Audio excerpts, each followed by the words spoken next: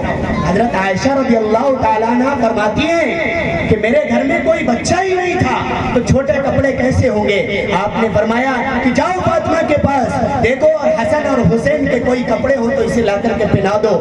وہ کہنے لگی دو ہی کپڑے تھے میں نے اپنے بچوں کو پہنا دیے۔ آئی اور کہنے لگی اللہ کے رسول کوئی کپڑا نہیں ملا۔ اللہ کے رسول نے اپنی چادر اتاری ہے اور اس کے دو ٹکڑے کیے ہیں اور یہ کہا ایک چادر کی اس کی تہمند اور لنگی بنا دو اور دوسری چادر اس کو اوڑھا دو اور پرانی چادر مجھے دو میں اس کو اوڑھ لیتا ہوں۔ اور پھر وہ پہنا کر کے آپ اس کو کندھے پر بٹھائے ہوئے ان بچوں کے پاس دوبارہ لے جاتے ہیں، تھوڑی دیر کھڑے ہوتے ہیں۔ وہ بچے جو پہلے سے نئے کپڑے پہنے ہوئے تھے وہ اس بچے کو دیکھتے ہیں، یہ بچہ اس بچے کو دیکھتا ہے اور دونوں آپس میں رش کرتے ہیں۔ یہ بچہ کہتا ہے مجھے کوئی غم نہیں تھا کہ میرا باپ اس دنیا میں نہیں ہے، لیکن ان بچوں کو یہ غم تھا کہ میرا باپ آج اس دنیا میں کیوں ہے، اس لیے کہ اگر میرا باپ اس دنیا میں نہ ہوتا تو مجھے بھی رسول اللہ کا کاندھا ملتا، مجھے بھی رسول اللہ کی ولدیت ملتی، مجھے بھی رسول اللہ کے کپڑے ملتے۔ اور پھر آپ صلی اللہ علیہ وسلم اس بچے کو عیدگاہ میں لے گئے، آپ نے اپنے بغل میں بٹھایا ہے اور خطبہ دینے سے پہلے نماز پڑھانے سے پہلے یہ کہا اے لوگوں یتیم کی کفالت کرو گے، یتیم کی دیکھ بھال کرو گے تو کل قیامت میں بھی تم بھی اسی طریقے سے ہوگے جس طریقے سے یہ بچہ ہے اور میں۔ یہ رسول اللہ کی سیرت، اگر آج بھی ہمیں رسول اللہ سے سچا عشق ہے، رسول اللہ سے سچی محبت ہے، رسول اللہ کی محبت کا دم بھرنے والے ہیں تو رسول اللہ کی سیرت کو پہلے ہمیں اپنانا پڑے گا، پڑوسیوں کا، غریبوں کا، یتیموں کا، بیواؤں کا، مسکینوں کا خیال رکھنا پڑے گا اور ہمیں یہ بات کرنا پڑے گا کہ رسول اللہ کی محبت اگر ہے تو یہ سیرت اپناؤ، اور اگر یہ سیرت ہماری زندگی کے اندر داخل نہیں ہے تو پھر ہماری محبت یا تو دعویٰ غلط ہے یا پھر ہم یہ کہنا چاہتے ہیں کہ ہم صرف محبت کا دعویٰ کر رہے ہیں، ہمارے اندر رسول اللہ کی سیرت داخل ہو جائے اس کے لیے ہم تیار نہیں ہیں۔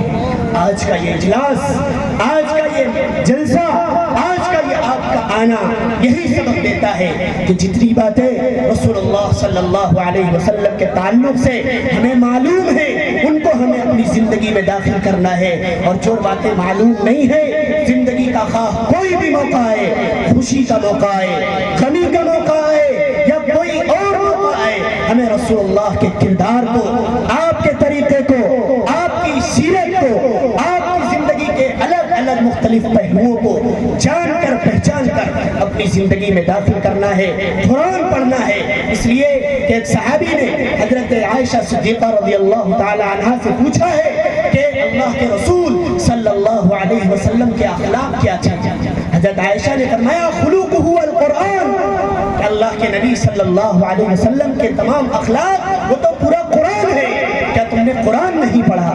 آج افسوس کے ساتھ کہنے دیجئے صبح اٹھ کر کے ہم اخبار تو پڑھتے ہیں، جھوٹی خبریں تو پڑھتے ہیں، پیسے دے کر جھوٹی خبریں خرید کر پڑھتے ہیں، لیکن قرآن جو ہماری پوری زندگی کے لیے بہترین آئیڈیل اور نمونہ ہے، جو ہماری زندگی کے لیے بہترین قانون ہے، اس کو ہم چھوڑے ہوئے ہیں۔ اس لیے ہمیں قرآن اگر سیکھا نہیں ہے سیکھنے کی ضرورت ہے، پڑھا نہیں ہے پڑھنے کی ضرورت ہے، اور رسول اللہ کے کردار کو، آقا صلی اللہ علیہ وسلم کے صحابہ کی تمام چیزیں جو ہیں اس کو ہمیں اپنی زندگی میں داخل کرنی ہے۔ حضرت حسین رضی اللہ تعالیٰ عنہ آپ کے چہیتے نواسے ہیں، جوانی کا شباب چڑھا ہوا ہے، بہت فتوحات ہے، مال ہے سب کے اندر، اور اس وقت آپ نے اپنی باندھی سے کہا ہے کہ میرے پاس ذرا پانی لاؤ وضو کرنا ہے۔ وہ باندھی گرم پانی لے کر آئی ہے اور آنے کے بعد وہ پیچھے کھڑی ہو گئی اور کہا کہ میں پانی لے کر آئی ہوں۔ حضرت حسین پانی لینے کے لیے مڑے ہیں، ہاتھ لگا ہے، وہ گرم کھولتا پانی آپ کے جسم پر پڑا ہے، آپ کے پیشانی کے اوپر سلوٹیں پڑ گئی، پیشانی کے اندر بل آ گیا ہے، غصے میں ہے، تو وہ باندھی فوراً قرآن کی آیت پڑھتی ہے اور کہتی ہے وَالْكَاظِمِينَ الْغَيْظَ، جو ایمان والے ہیں، جو رسول اللہ سے محبت کرنے والے ہیں، وہ غصے کو پی جایا کرتے ہیں۔ فوراً یہ بات سنی اور یہ جملہ سننے کے بعد آپ کی پیشانی کی سلوٹیں بدل گئیں، ختم ہو گئیں، غصہ ختم ہو گیا۔ اس باندی نے فوراً دوسرا جملہ پڑھا، والعافین عن الناس، کہ اللہ سے محبت کرنے والے، رسول اللہ سے محبت کرنے والے، غلطی کرنے والے کو معاف کر دیا کرتے ہیں، بھول چوک کرنے والے کو معاف کر دیا کرتے ہیں۔ تو انہوں نے کہا جاؤ میں نے تمہیں معاف کر دیا۔ اس نے فوراً تیسرا جملہ پڑھا، واللہ یحب المحسنین، کہ اللہ احسان کرنے والوں کو پسند کرتا ہے، اللہ احسان کرنے والوں سے محبت کرتا ہے۔ فوراً حضرت حسین کہتے ہیں جاؤ میں نے تمہیں آزاد کر دیا۔ یہ سیرت حضرت صحابہ رضی اللہ عنہ کی ہمیں اپنانی پڑے گی۔ آج آپ صلی اللہ علیہ وسلم کے یہ کردار، آپ کے یہ اخلاق، آپ کے یہ زندگی کے پہلو ہمیں بتلاتے ہیں کہ اگر غصے کا موقع آئے تو معاف کر دینا چاہیے، تربیت کا موقع آئے تو سنجیدگی اور متانت کے ساتھ تربیت کرنی چاہیے، خواہ وہ بچے ہو، خواہ وہ بڑے اور بوڑھے ہو، خواہ وہ میرے نوجوان ہو۔ اس لیے ہمیں اس جلسے سے اٹھنے سے پہلے صرف ایک ہی بات اپنے ذہن کے اندر پیدا کرنی ہے اور پیوست کرنی ہے کہ جو جو باتیں ہم سنیں گے رسول اللہ صلی اللہ علیہ وسلم کی سیرت کے تعلق سے، حضرات صحابہ کے سیرت اور کردار اور اخلاق کے تعلق سے انشاءاللہ ان کو اپنی زندگیوں میں ضرور داخل کریں گے۔ اللہ رب العزت والجلال کہنے سننے سے زیادہ مجھے بھی اور آپ تمامی حضرات کو عمل کی توفیق مرحمت فرمائے۔ وآخر دعوانا الحمدللہ رب العالمین۔